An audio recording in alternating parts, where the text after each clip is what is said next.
नमस्कार, मैं रुपेश कुमार उड़ान आईएएस के ई लर्निंग प्लेटफॉर्म में आप सभी का स्वागत करता हूं।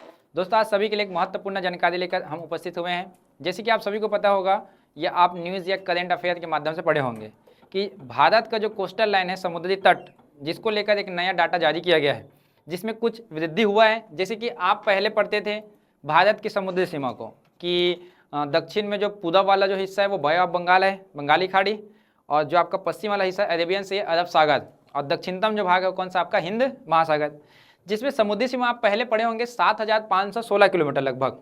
जो उसी में क्या है, अभी एक नया डाटा है जिसमें इंक्रीज जो हुआ है वो है 11,098 किलोमीटर। यह हम बात करें, जैसे आप पहले पढ़ते थे गुजरात की जो सीमा होती थी 1,210 किलोमीटर लगभग पढ़ते थे, जो कि सबसे हाईएस्ट था। आज भी गुजरात की सीमा सबसे ज़्यादा है, लेकिन बात करूं अगर कुल सीमा कितना हो गया तो 2,340। तो ऐसा सुनने में लगता है कि दुगुना बढ़ गया है या 7,000 से 11,000 हो गया, तो इतना कैसे हो गया है? तो कुछ नहीं है, भौगोलिक परिवर्तन कुछ नहीं हुआ, ध्यान रखेंगे आप। इसमें केवल और केवल जो मापन जो पद्धति होता था उसमें चेंजेस किया गया है। जैसे पहले जो मापन जो होता था वो पुरानी पद्धति के अनुसार जो चले आ रही थी, एक सीधी लाइन में कहीं ना कहीं वो वही बात करें। अभी जो नया टेक्निक आ गया है तो उस टेक्निक के माध्यम से क्या किया गया है, इसका निर्धारण किया गया है। जैसे हम सिंपल सा एग्जाम्पल लेंगे, मैं डिटेल बताऊंगा आपको कौन से राज्य की सीमा सबसे ज़्यादा है, किस राज्य में ज़्यादा इंक्रीज हुआ है, कहाँ पे कम भी हुआ है। एक जगह मैं बताऊंगा सिकुड़ गया है उसका एरिया कहीं नहीं वहाँ पे वो। तो ये भारत का जो समुद्री तट है उसको लेकर हम करेंगे वहाँ पे, ध्यान रखेंगे। तो मैं थोड़ा सा समझा दूँ, आप ध्यान से समझिएगा। जैसे कि आप सभी पढ़ते हैं कि भारत का दक्षिणतम जो भूभाग है, हम पूर्व की ओर पढ़ते हैं बंगाल की खाड़ी, या हम बोलते हैं बे ऑफ बंगाल। ये है बंगाल की खाड़ी पूर्व वाला में। पश्चिम की ओर बात करते हैं तो ये वाला हिस्सा कौन सा आता है आपका, अरब सागर वाला हिस्सा आता है। और दक्षिण की बात करें तो ये आता है कौन सा आपका, हिंद महासागर, ये वाला पार्ट आता है, ध्यान रखेंगे। जैसे कि आप पढ़ते होंगे तीन ओर पानी हो और एक ओर भूभाग हो, उस भूभाग को क्या बोला जाता है, प्रायद्वीप। तो भारतीय हिस्सा कैसा है, प्रायद्वीप है, ध्यान रखेंगे आप, क्योंकि तीन ओर जल है एक ओर भूभाग है, तो वही क्या कहलाता है, प्रायद्वीप भारत बोलते हैं। इसी वजह से क्वेश्चन भी आया हुआ है व्यापम में, आप देखे होंगे जो एक लैब टेक्नीशियन का एग्जाम हुआ था, पूछा गया था भारत कैसा है, द्वीप है, महाद्वीप है या प्रायद्वीप। तो भारत कैसा है, प्रायद्वीप। यही जो लाइन है, पहले क्या होता था इसका निर्धारण, जैसे ये बाउंड्री आपको दिखाई देना, एक सीधी लाइन पे ऐसा खींची जाती थी ये। जैसे कि यहाँ पे आप पढ़ेंगे कौन सा, महाराष्ट्र, ये वाला हिस्सा कौन सा, ये आपका कौन सा, ये गुजरात, फिर कौन सा, ये गोवा, कर्नाटका और एक केरला, ये 5 यहाँ पे अरेबियन सी में। ये वाले से हम बात करेंगे तमिलनाडु, आंध्र प्रदेश, ओडिशा और ये कौन सा, पश्चिम बंगाल। ये सीधी ऐसी लाइन खींची जाती थी, ये सिंपल होता था, देखो यहाँ पे वो ये सिंपल ऐसा लाइन खींचा जाता था। ये कब की बात है, 1970 की बात है। 1970 में क्या हुआ था, ये निर्धारण हुआ था, ध्यान रखेंगे आप। अब 1970 कहाँ, इतने सालों पुराना। अब इतना टेक्नोलॉजी आ गया जिसमें क्या है, परिवर्तन किया गया है। अब कैसे निर्धारण हो रहा है ये समझेंगे ध्यान से। अब इसी को क्या किया जा रहा है, जैसे कि गुजरात से एग्जाम्पल ले रहा हूँ, इसका जो लाइन है कुछ इस प्रकार से होता है, ऐसा है गुजरात वाला हिस्सा, है ना, क्योंकि तट वाला हिस्सा कहीं ना कहीं वहाँ पे वो इस प्रकार से है। तो यहाँ पे क्या किया जाता है, पहले जो सीधी लाइन ऐसा मापा जाता था, अब इसको कैसा किया जा रहा है, पूरा लाइन टू लाइन, देखो इस प्रकार से ऐसा मापन हुआ है। तो एक एक लाइन को क्या किया गया, ऐसा मापन किया गया है। तो इससे क्या हो जाएगा, वो समुद्री सीमा बढ़ जाएगी कि नहीं वहाँ पे वो। दूसरा चीज, डेल्टा वाले की बात करें तो डेल्टा वाला जो क्षेत्र हमारा कौन सा, पश्चिम बंगाल वाला हिस्सा। तो पश्चिम बंगाल का बाउंड्री केवल आप कैसे काउंट करते थे, कुछ इस प्रकार से ऐसा मापन कर देते थे आप, ये वाला हिस्सा। लेकिन ये वाला हिस्सा है कैसा, डेल्टा है पूरा।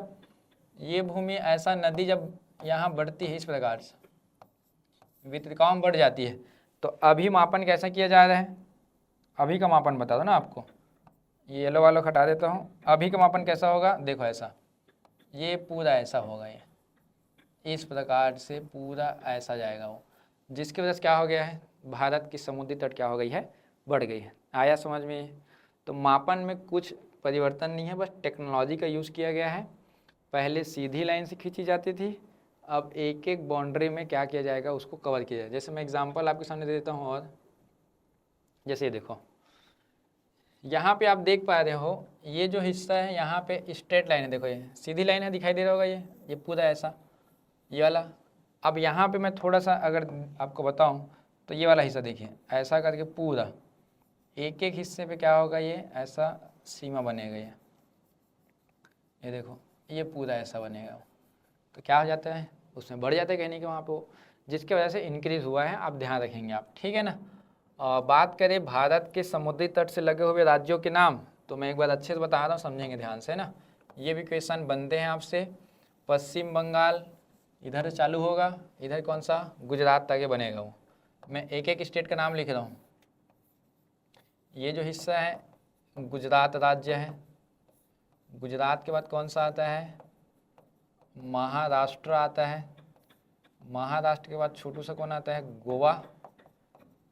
अब गोवा के बाद कौन सा आता है, कर्नाटका, और कर्नाटक के बाद कौन सा आता है, ये केरला। ये कौन सा, ये केरल है। ये वाला हिस्सा कौन सा आता है, तमिलनाडु। ये हिस्सा कौन सा आता है, आंध्र प्रदेश। इसके ऊपर कौन सा आता है, उड़ीसा। और ये वाला हिस्सा में कौन सा आता है, पश्चिम बंगाल। ये है, यहाँ पे 4 राज्य होते हैं और यहाँ पे 5 राज्य। साथ साथ यूटीएस में पढ़ते हो, ये वाला हिस्से में कौन सा, लक्षद्वीप।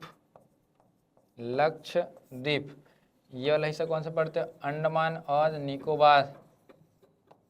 अंडमान और निकोबार। इतने क्षेत्र क्या है, बाउंड्री से लगा हुआ है। अब इसी सीमा में क्या हुआ, ये वृद्धि हुआ है, बाउंड्री वृद्धि हुआ है। जैसे कि कुछ कुछ की पॉइंट समझेंगे ध्यान से।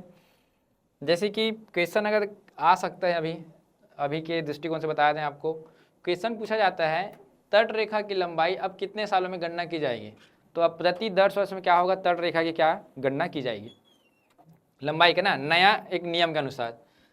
कौन से राज्य में सर्वाधिक वृद्धि हुआ है, तो परसेंटेज में वृद्धि करने वाला राज्य कौन सा है, पश्चिम बंगाल।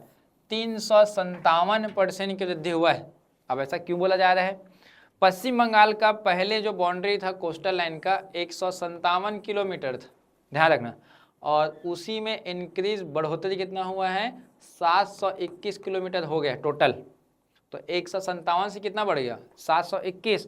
तो परसेंटेज में सबसे ज़्यादा वृद्धि किसका हुआ है, तब ये आपका पश्चिम बंगाल का। वही बात करें टोटल ओवरऑल किलोमीटर में किसका वृद्धि हुआ है, तो सबसे ज़्यादा जो वृद्धि हुआ है वो गुजरात का, दुगना हुआ है। देखो यहाँ पे अगर देखोगे थोड़ा सा तो देखो ये 1214 है, कौन से राज्य का, गुजरात। ये वृद्धि होकर कितना हो गया है, 2340, लगभग 1100 किलोमीटर, उससे दुगना जस्ट क्या हुआ है वहाँ पे, इंक्रीज हुआ है, मतलब बढ़ा हुआ है। महाराष्ट्र का 652 से कितना हो गया है, 877।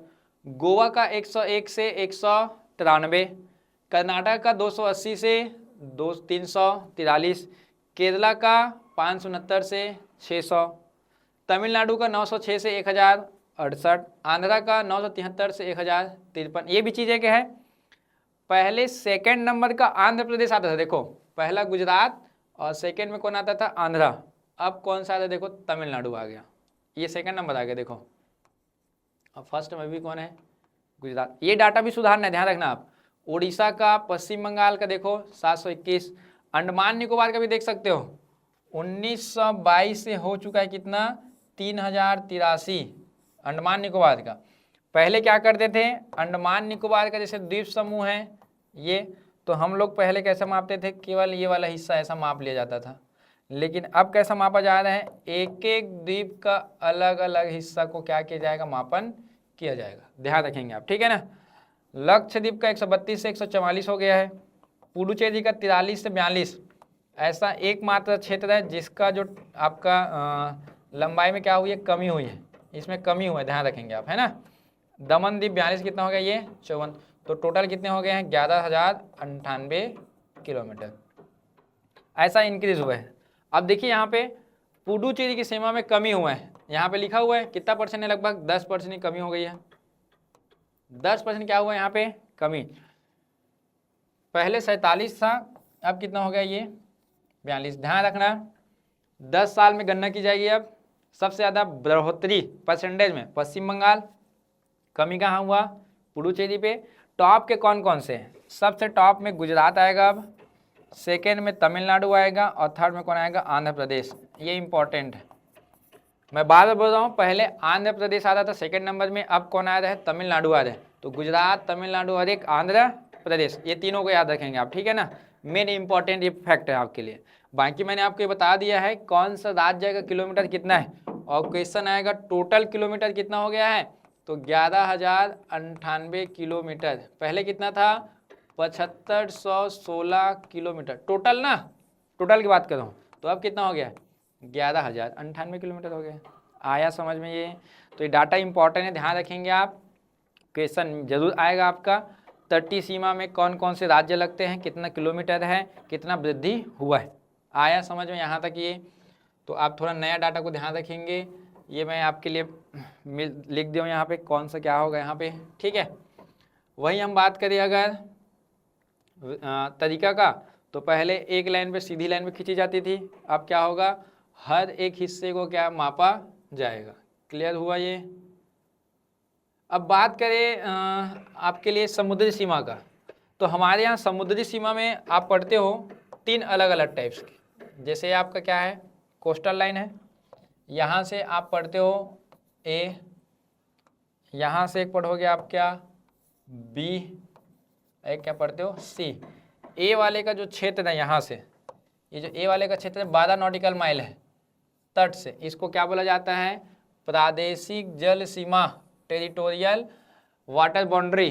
ध्यान रखेंगे आप। अब इस एरिया में क्या होता है, भारत सरकार को सभी प्रकार के कार्य करने का अनुमति होता है। कार्य करने का मतलब कोई भी किसी प्रकार का उस चीज में मिलता है, चाहे आपको पर्यटन करना है या खनिज संसाधन मिलता है या कुछ एरिया में मछली पकड़ना है, वो पूरा कंट्रोल भारत का होगा इस एरिया पे। ध्यान रखेंगे यहाँ पे ये कितना होता है, 12 नॉटिकल माइल होता है तट से ना, ध्यान रखना। दूसरा होता है बी वाला जो वहाँ पे बनाया गया है, ये वाला हिस्सा होता है यहाँ पे 12 नॉटिकल माइल, यहाँ से ना ये वाले हिस्से से 12 होगा, और तट से होता है 24 नॉटिकल माइल। तट से कितना होता है 24। यहाँ पे 3 अधिकार होता है। पहला क्या, प्रवासी कानून, इमिग्रेशन। दूसरा क्या, सीमा शुल्क, अगर कोई जहाज विदेश का उस एरिया पे आएगा, समुद्री जहाज, तो उनको इस एरिया पे क्या देना पड़ेगा, टैक्स देना पड़ेगा, कस्टम ड्यूटी। तीसरा, कोई भी पर्यावरण संबंधित अगर वहाँ पे नियंत्रण करना है, पर्यावरण प्रदूषण को क्या करना है, नियंत्रण करना है, तो किसका अधिकार होगा, भारत का अधिकार होगा। ध्यान रखना, क्या भारत सरकार यहाँ मछली पकड़ने जा सकती है क्या, नहीं जा सकेगी, क्योंकि यहाँ पे 3 ही अधिकार है। कौन कौन सा, प्रवासी कानून लागू होगा, सीमा शुल्क, और एक होगा पर्यावरण प्रदूषण को नियंत्रण करने की अधिकार। सी वाले को समझेंगे। सी वाला जो है यहाँ से लेकर रेड में जो बनाया गया ये 176 है, लेकिन तट लाइन से यहाँ तक पूछा जाता है तब कितना है, 200 नॉटिकल माइल्स में, सब के सब ध्यान रखेंगे वहाँ पे वो, ठीक है। तो यहाँ पे इसको बोला जाता है अनन्य आर्थिक क्षेत्र, एक्सक्लूसिव इकोनॉमिकल जोन। यहाँ पे भारत सरकार को लिमिटेड क्या हो जाता है, अधिकार हो जाता है। जैसे कि मान लो जाए कोई खनिज संसाधन मिल रहा है, तो मिनरल्स पे क्या होगा, अधिकार होगा खनिज संसाधन में। कोई अनुसंधान करना है, रिसर्च करना है, तो उस पे क्या होगा, भारत का अधिकार होगा। अब भारत सरकार इस क्षेत्र से अगर कोई समुद्री जहाज जा रही है तो उससे टैक्स वो नहीं ले पाएगा। मतलब भारत सरकार उस जहाज से न टैक्स लेगा, न कोई प्रवासी कानून उनके ऊपर लागू होगा। मतलब मैप में अगर समझेंगे इसको, देखिए हम इस मैप की बात करें अगर, तो ये हमारा भारत है, ये वाला हिस्सा